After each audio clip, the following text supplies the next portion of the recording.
Conventional rap is Madonna sings, you bet. Dances, terrific. Puts on a show that'll knock your socks off. Cook some mean spaghetti. Some hellacious spaghetti. Acting, I don't know.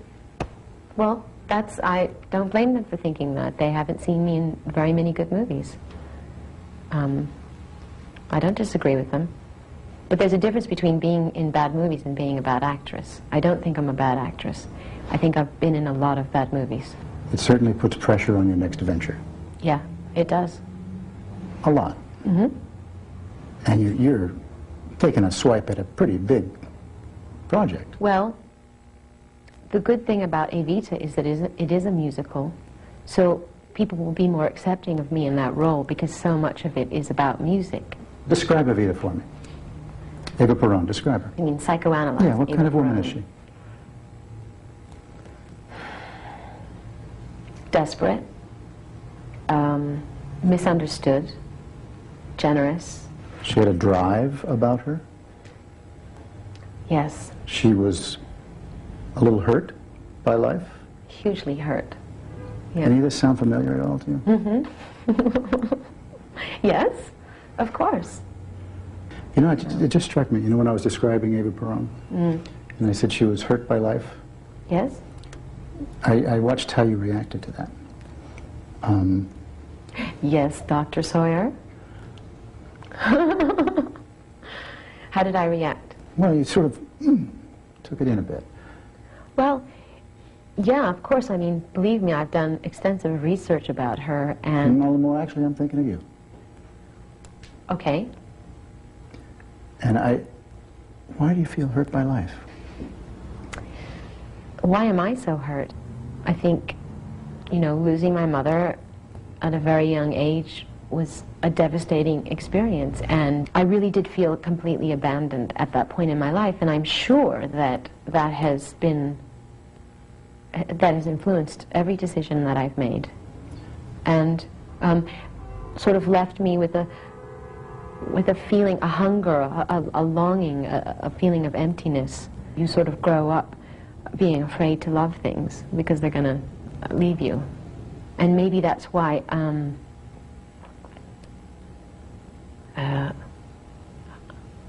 I overreact to things. I'm oversensitive to things because a lot of times I think, are both of your parents still alive? Yeah. Are you close to them? I am. Yeah.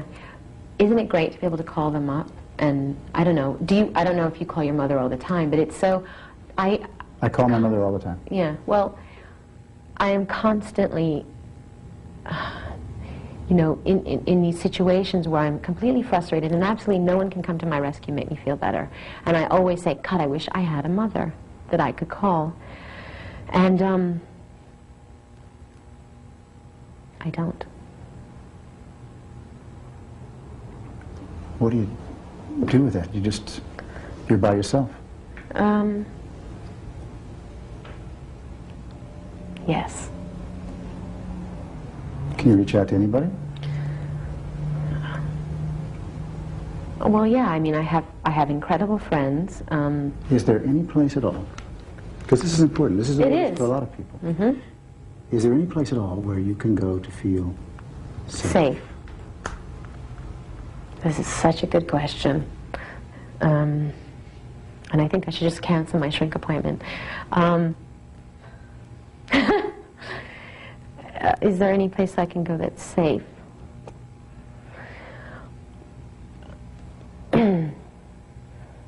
No, not really. I suppose.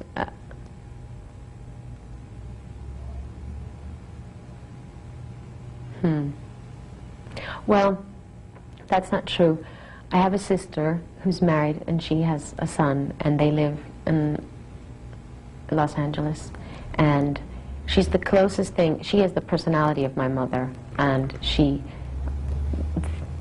when I really want to, like, when I'm desperate, I run to her house, and because she has to me, the warmth of a family and a real nurturing environment around her, and she's not connected to the business, and so I can go to her house and lay on the couch and watch stupid movies with her son and you know, dinosaur movies and really, in a way, feel safe and away from everything. If you look back over your life, is there one true love that stands out? Absolutely. Sean. Nobody comes close. No. Could anybody come close? Why not? I don't know. Sometimes people close down. Sometimes No, people I'm put, absolutely you not know. closed down. No. I'm an incurable romantic. This does raise the question of meeting men.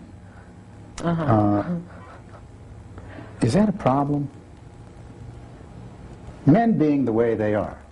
It's not a problem meeting them. It's a problem meeting one of them, you know, someone who's not an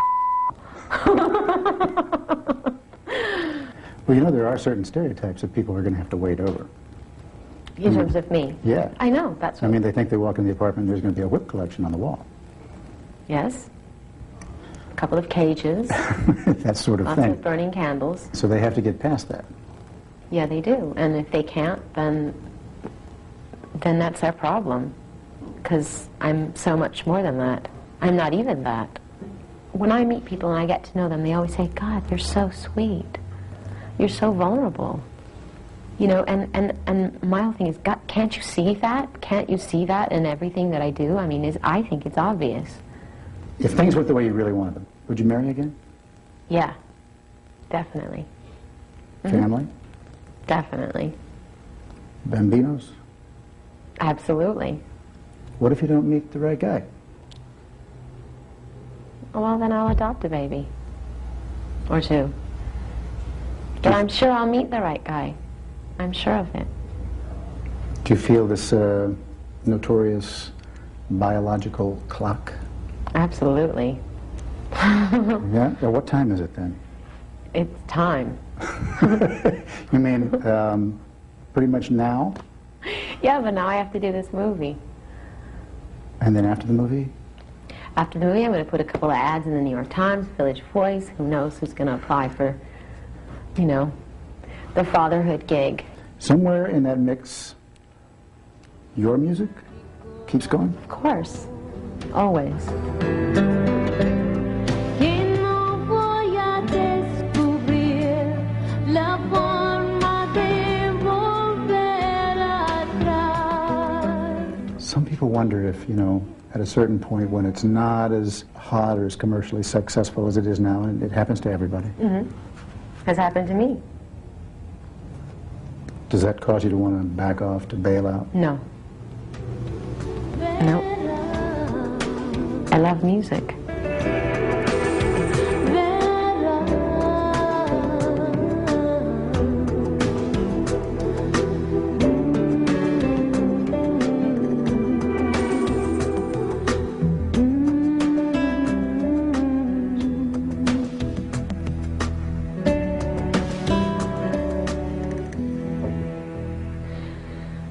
Okay? Okay. And by the way, if you're thinking of applying for that fatherhood gig, Primetime will not be screening the applicants. Write Madonna directly.